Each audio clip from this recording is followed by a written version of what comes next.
Hey there, folks! Welcome back to Money Value Academy. Today we're diving into the nitty gritty of a topic that might seem like a mystery, but it's actually quite simple: assets and liabilities. Now, I get it. These terms might sound a bit fancy and intimidating, but trust me, I'm here to break it down in the most straightforward way possible. So, whether you're watching this video in your pajamas with a cup of coffee or during your lunch break at work, know that you're in for something special. If you're excited about cracking the code of assets, liabilities, investments, and all things money related, then you've found your new favorite spot on the internet. Right here. Thanks for joining us. Let's dive in. Alright, let's start with the basics. Assets and liabilities are like the Batman and Joker of the financial world. Total opposites. Assets are the heroes that put money in your pocket, while liabilities are the villains that take money out of it. It's a classic showdown, and your ultimate goal? Stock up on assets and minimize those liabilities. In this video, I'll walk you through the whole shebang, from what assets and liabilities really are to how you can get more of the good stuff and less of the bad. Now, let's break down these terms even further. An asset, my friends, is basically anything that can help you make money. Think of it as your sidekick in the financial game. But here's where things get tricky. Many folks stumble over this next part. Let's talk about houses, for instance. Is a house an asset? Well, some might say yes, but if you're planning to live in it and not sell it anytime soon, it's more like a liability. A big one, actually. You've got that mortgage hanging around your neck plus all those monthly maintenance costs. Not exactly cash in your pocket, right? But hey, if you're planning to sell that house later and make a nice profit, then it's an asset.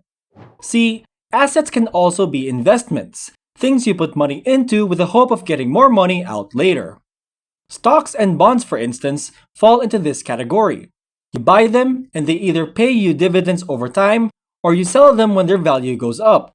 It's like having a little financial plant that you water with money and it grows into a money tree.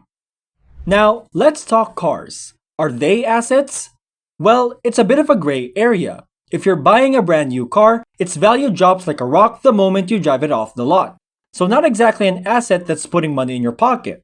Sure, you can sell it later, but chances are you won't get back what you paid for it. Now, if you're dealing with vintage or collector's cars that increase in value over time, that's a whole different ballgame. But for your everyday sedan, it's more of a liability. Let's move on to the tangible versus intangible debate. Tangible assets are things you can touch and feel, like land, property, equipment, cash, and inventory. Intangible assets, on the other hand, are like the ghosts of the financial world.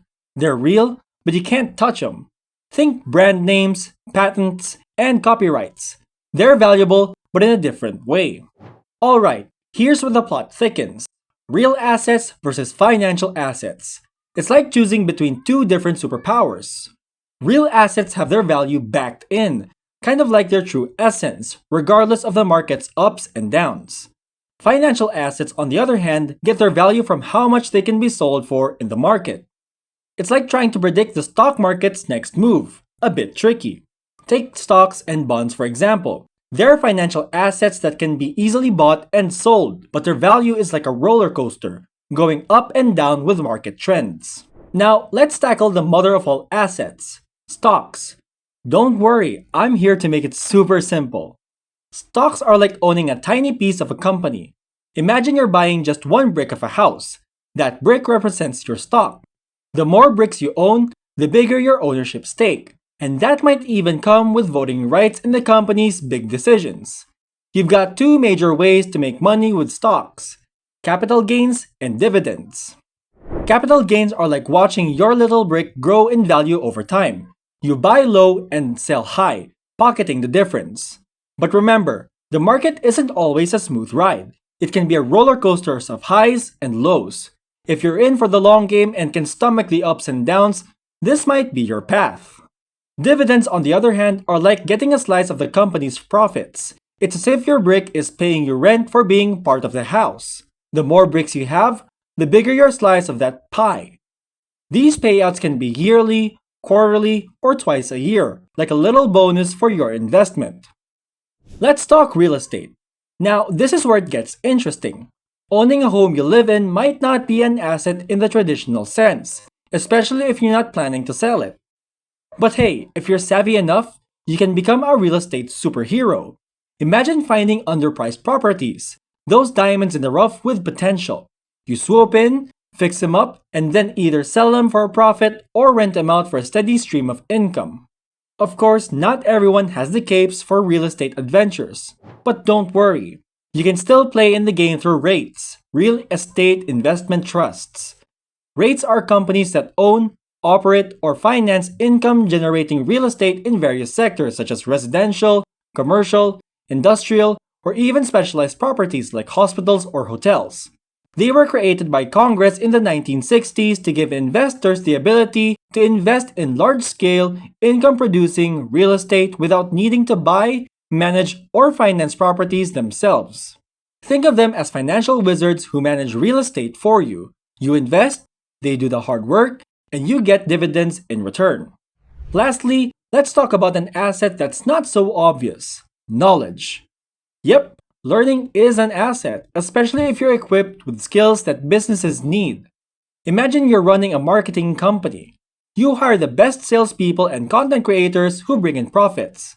Their knowledge is an asset to your business, boosting your bottom line. And hey, you can become an asset too. By learning valuable skills, you can offer your expertise to entrepreneurs and get paid for it. Knowledge is the ultimate power up in the financial world. Well, there you have it, folks. We've unraveled the mystery behind assets and liabilities, from stocks to real estate and even the superpower of knowledge. If you enjoyed this video and found it valuable, give it a thumbs up and consider sharing it with your friends. And if you're new here, welcome! Don't forget to subscribe for more insightful content like this. Alright, that's a wrap for today. Go out there, conquer the financial world, and remember, assets are your allies and liabilities are your foes. Until next time, take care and stay financially empowered.